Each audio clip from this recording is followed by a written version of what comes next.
सिनेमाच्या सुरुवातीला एक क्रिकेट मॅच सुरू आहे असं आपल्याला दाखवलं जातं. त्यात सिद्धार्थ जाधव आणि जितेंद्र जोशी हे कॉमेंट्री करत असतात. तेवढ्यात सिनेमाचा मेन विलन आमदार भास्कर अण्णांची एंट्री होते. भास्कर अण्णांनी त्याची टीम मैदानात उतरवलेली असते. अण्णांनी पूर्ण मॅच फिक्स केलेला असतो. हे ठरलेलं होतं की अण्णाचीच टीम जिंकणार. तेवढ्यात सीन शिफ्ट होते आणि रितेश देशमुख उर्फ सत्या हे समुद्रकिनारी आंघोळ करत आहेत असं आपल्याला दाखवलं जातं. तेवढ्यात तेथे सत्याचे मित्र येतात आणि त्याला गाडीवर बसून मैदानात घेऊन जातात. सत्या हा खूप उत्कृष्ट दर्जाचा खेळाडू असतो, पण बेचाऱ्याला प्रेमाचं नाद लागतो. मग काय, त्याला कधी मधी कबीर सिंगचे झटके येतात. सत्या भास्करांच्या टीमला हरवण्यासाठी मदत करतो. फायनली भास्करांचा पराजय होतो आणि मॅच जिंकलेली टीम सत्याचा आभार मानते. सत्या बोलतो, ए भावा, ते आभार फिबार तुझ्याकडेच राहू दे. मला फक्त मुंबईच्या ताज हॉटेलमध्ये रूम नंबर 606 बुक करून दे. मुलांनी मॅच जिंकलेली होती. त्यांच्या आनंदाला दिशा नव्हती. सत्याची इच्छा पूर्ण करण्याचा ते निर्धार करतात. सत्या एकटा रूम नंबर 606 मध्ये जाऊन दारू पीत बसतो. सीन शिफ्ट होते आणि आता आपल्याला सत्याचा भूतकाळ दाखवले जाते. सत्या एक गुणी मुलगा होता. त्याने इलेक्ट्रिक इंजिनिअरिंग केलेली असते. तो घरीच राहायचा कारण तो इंजिनियर होता. त्याला सुपारीच्या खड्याचं ना सिगरेटच्या धुराचं व्यसन होतं. फक्त क्रिकेट म्हणल्यानंतरच बावचळून जायचा. त्याचे वडील रेल्वे ऑफिस मध्ये कामाला होते. एके दिवशी असंच बाप, मुलगा आणि मुलांच्या मित्रांमध्ये गप्पा रंगतात. तेवढ्यात लाईट जाते. मग आपला सत्या हातात जे मिळेल ते घेऊन इलेक्ट्रिशियन बनवून पूर्ण कॉलनीची लाईट परत आणतो. सीन शिफ्ट होते. रेल्वेच्या टीमसाठी सिलेक्शन सुरू होते, पण तो कोच सत्याला पुढच्या वर्षी ट्राय करायचा सल्ला देतो, कारण टीम मध्ये एकही जागा शिल्लक नव्हती. तेवढ्यात सत्याला एक मुलगा सांगतो, मी टीम मध्ये तुझं सिलेक्शन करतो, फक्त मला 10,000 रुपये दे. मग आपला सत्या 10,000चा बंदोबस्त करण्यासाठी कामाला लागतो. सत्याला एका लग्नामध्ये इलेक्ट्रिशियन म्हणून लाईट लावण्याचे काम मिळते. तेथे त्याला निशा दिसते. सत्याला एका नजरेत निशावर प्रेम होते, कारण ती पोझिशनच तशी होती. असो, 10,000चा बंदोबस्त होतं. सत्याला कोच पुढे खेळायला मिळते.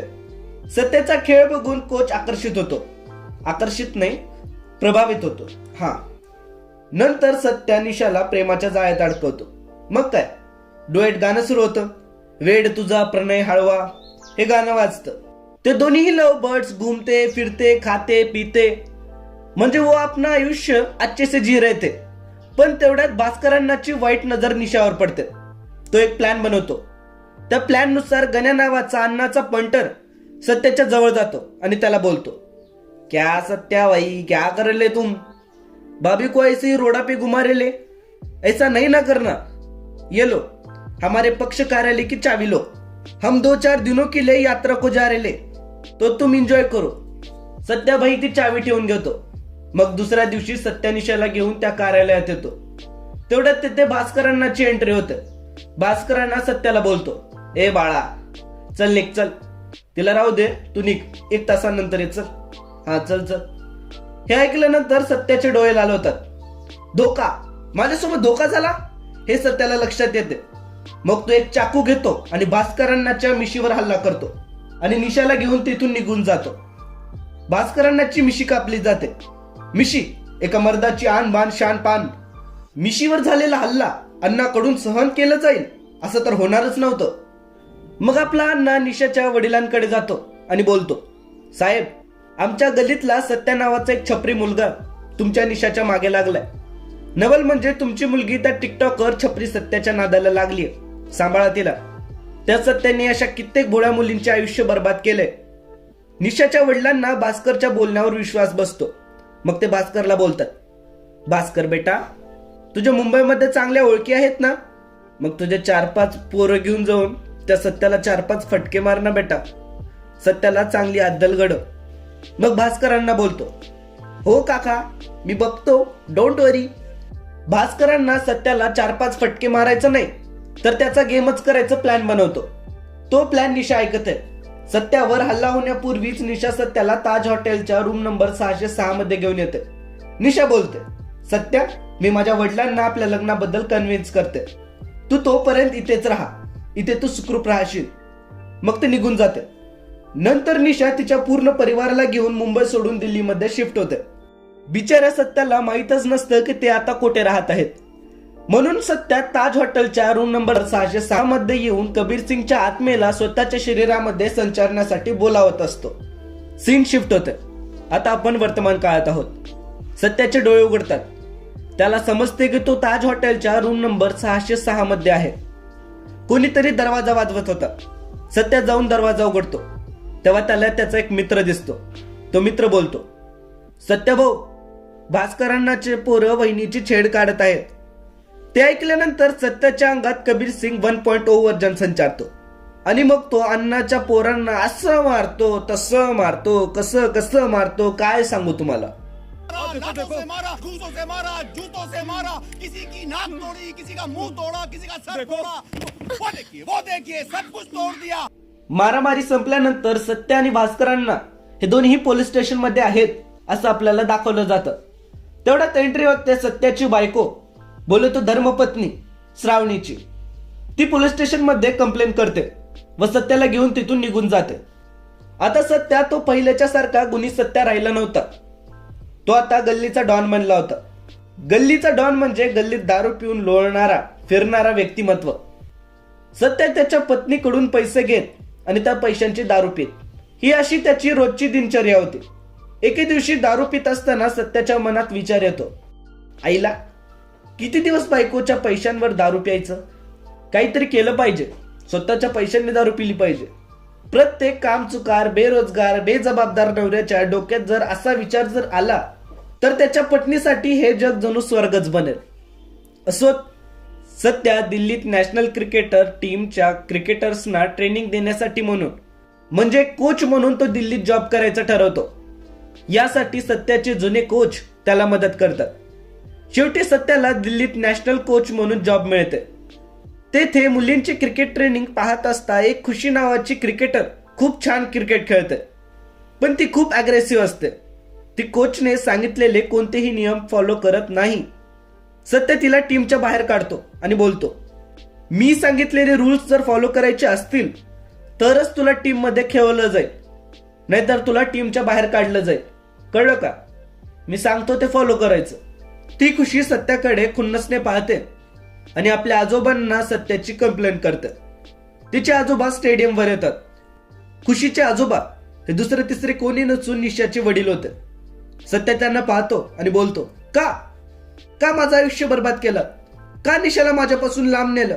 तेव्हा निशाचे वडील बोलतात, बेटा, निशाला तुझ्यापासून दूर नेलं आणि तिचं लग्न केलं, पण ती कधी आनंदात राहू शकली नाही. तिला एक मुलगी झाली आणि काही महिन्यानंतर निशाचं आणि तिच्या पतीचं कार ऍक्सिडेंट मध्ये निधन झालं. खुशी ही निशाची मुलगी आहे. तिला क्रिकेटचं खूप वेड आहे बेटा. तिचं स्वप्न तोडू नको. मला माफ कर. मग सत्या खुशीला ट्रेनिंगसाठी मुंबईला नेण्याचा सल्ला सुचवतो. निशाचे वडील होकार देतात. घरी आल्यानंतर सर्वांना कळतं की खुशी ही निशाची मुलगी आहे. सत्याची बायको श्रावणी ही शाळेत असल्यापासून सत्यावर प्रेम करायची. सत्याबद्दल श्रावणीला सर्व काही माहिती होतं, तरीही ती सत्यावर मनापासून प्रेम करायची. श्रावणीने खुशीला आईचं प्रेम दिलं. सत्याचा सर्व त्रास सहन करून सुद्धा श्रावणीच्या प्रेमात कधीही कमतरता दिसली नाही. सत्याने निशावर खूप प्रेम केलं, मान्य आहे मला, पण तेवढंच प्रेम किंबहुना त्यापेक्षा जास्त प्रेम श्रावणीने सत्यावर केलं.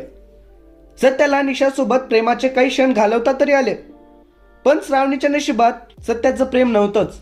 एकदा असंच खुशीची क्रिकेट ट्रेनिंग घेत असता खुशी जवळ भास्करांना येतो आणि बोलतो, काय बोलतेत मग बाबा. खुशी बोलते, कोण बाबा, माझे आई वडील तर देवाघरी गेले. तेव्हा भास्करांना बोलतो, कोण म्हणलं तुला, तुझी आई निशा आणि सत्याचं लफडं होतं. तुझे बाबा आहेत सत्या, म्हणून तर तुला इथं आणलंय. तेवढ्यात तिथे सत्या येतो आणि भास्करला कुत्र्यासारखं मारतो. मग खुशी सत्याला विचारते, माझ्या आईचं आणि तुझं काय संबंध होतं. सत्या उत्तर देणं टाळतो. मग सत्याचा मित्र खुशीला भूतकाळात जे काही घडलं ते सर्व सांगतो. आता खुशीला भूतकाळात जे काही घडलं ते सर्व काही माहिती होतं. खुशी सत्यासोबत आनंदात राहायला लागते. श्रावणी सत्याच्या प्रेमापोटी खुशीला दत्तक घ्यायचं ठरवते. खुशीमुळे सत्य आणि श्रावणी जवळ यायला लागतात. एके दिवशी असंच बाहेर फिरायला गेल्यानंतर सत्य ताज हॉटेलमध्ये जाताना श्रावणीला दिसते. तिला वाटते सत्य आणखीन सुद्धा निशाला विसरू शकला नाही. तिला खूप वाईट वाटते. श्रावणी रेल्वेमध्ये मोठ्या पदावर असते. तिला प्रमोशन मिळते. तिची बदली नागपूरला होते.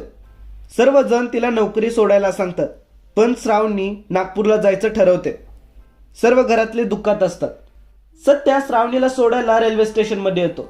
तो श्रावणीला बोलतो, श्रावणी, आपलं लग्न होऊन 7 वर्ष झाले, तरी कधी तू रुसली नाही. मग आता 2-3 आठवड्यात असं काय घडलं की तू मला सोडून जात आहेस? तेव्हा श्रावणी बोलते, अहो, काय माहिती आहे तुम्हाला माझ्याबद्दल? आपल्या लग्नाला 7 वर्ष झाली. मला आपल्यातली एक एक गोष्ट आठवते. तुम्ही आपल्यातला एक क्षण तरी सांगू शकता का? लहान असल्यापासून एक मुलगा मला आवडायचा. त्याच्यासोबत लग्न करायचा मी हट्ट केला. मला माहिती होतं त्याला दुसरं कोणीतरी आवडते, तरी सुद्धा मी त्या मुलाची सावली होण्याचा प्रयत्न केला. इतके वर्ष मला काही वाटलं नाही, कारण तुम्ही माझ्याशी खरे राहायचा. तुम्ही प्रेमाचं नाटक नाही करायचा. पण आता तुम्ही फक्त प्रेमाचं नाटक करताय.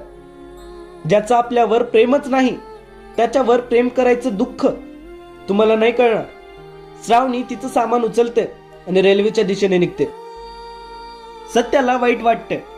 तो श्रावणीच्या मागे जातो आणि श्रावणीला बोलतो, श्रावणी, मी काल त्या हॉटेलमध्ये शेवटचा निरोप घेण्यासाठी गेलो होतो. श्रावणी, मी चुकलो असेल ग, पण मी खोटा कधीच नव्हतो. निशा गेली, पण मला माहिती होतं तू मला सोडून नाही जाणार. दारू पिल्यावर तोल गेल्यानंतर सावरायला तू होते. जगाने मला शिव्या घातल्या, त्यांना भांडायला तू होते. जीव द्यायला गेलो ग, वाचवायला तू होते. तुला जे जे काही खोटं वाटलं ना, ते सर्व तितकंच खरं होतं श्रावणी. प्रेम तूही केलं आणि प्रेम मीही केलं. वेड तुझ्यातही आहे आणि माझ्यातही. काही लोक प्रेमात वेडी होतात आणि काही वेड्यासारखी प्रेम करतात. फरक इतकाच आहे, तुझं माझ्यावर प्रेम होतं आणि माझं तुझ्यावर प्रेम होत गेलं. माझं तुझ्यावर प्रेम आहे श्रावणी. हे सर्व ऐकल्यानंतर श्रावणी रडायला लागते. ते दोघं एक दुसऱ्याला एक छानपैकी मिठी मारतात आणि नंतर एक छोटासा किसिंग सीन येतो आणि हा सिनेमा इथेच संपला. व्हिडिओ कसा वाटला खाली कमेंट करून कळवा. काही तक्रारी असतील तर तेही कमेंट करा. आणि असेच व्हिडिओ जर पाहायचे असतील तर आमच्या उमी मराठीला सबस्क्राईब करा.